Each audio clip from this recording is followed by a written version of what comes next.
history is so long and Yeah. drawn out. So I'm beginning a lot of situations or what I'm viewing with a level of distrust. It's like any relationship. Like, fuck all that, man. It's like any Right. relationship. If you're being abused and you're being lied to all the time, All when the time. something happened, you may assume that's what's happening at that moment, even if it is a cop who says, man, Yeah. I was really just doing my job and I was tired that day. Right. Well, that uniform you got on says otherwise. You need to go talk to your Absolutely. homeboys. Absolutely.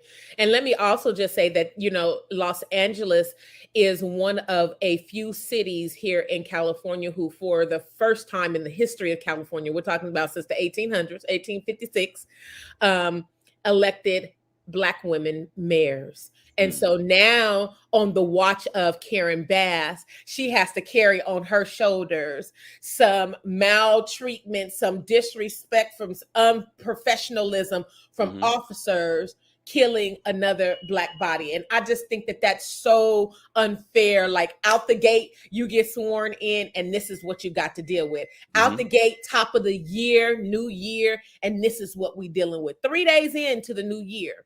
And so we have to put those kind of things in perspective, because these are the things that make Black folks put their hands up and be like, I'm done with the whole shits, because I can't do nothing to affect the change that we need.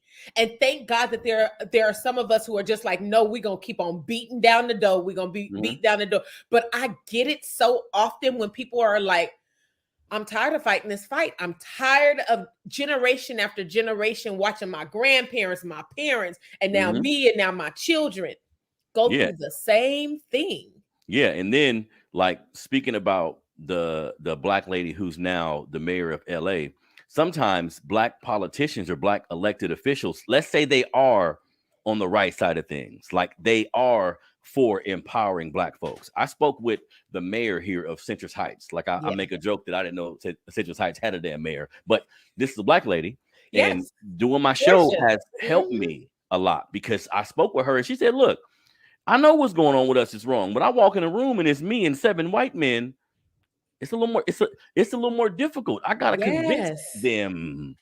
And then I need y'all to come to the town hall meetings, and so I can say, see, I ain't lying. See them. You see what I'm saying? Absolutely. So they behind the 8 ball too, because they're behind enemy lines to a degree. So I'm beginning to. I used to be very, very hard on all Black politicians, but now I'm realizing no, it's some that are trying. It just may look difficult because it is. It is. It is. It truly is.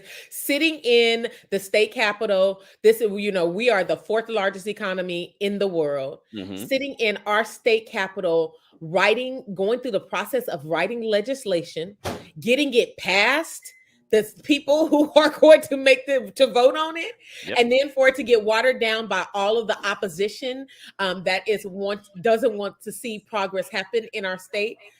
I understand the wearing of capacity. Like, really and truly, that's the trauma, right?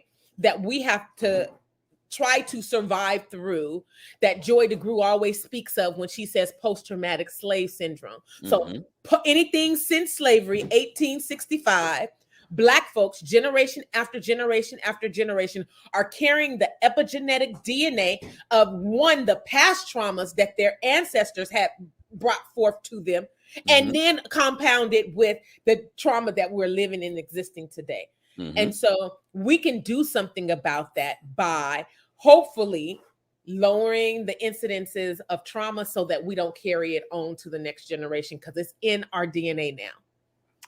Definitely. And we're going to, RIP to that brother. We're going to keep reporting on these type of things. And everybody has a role to play in this movement. Participate. Find a way to participate using your social media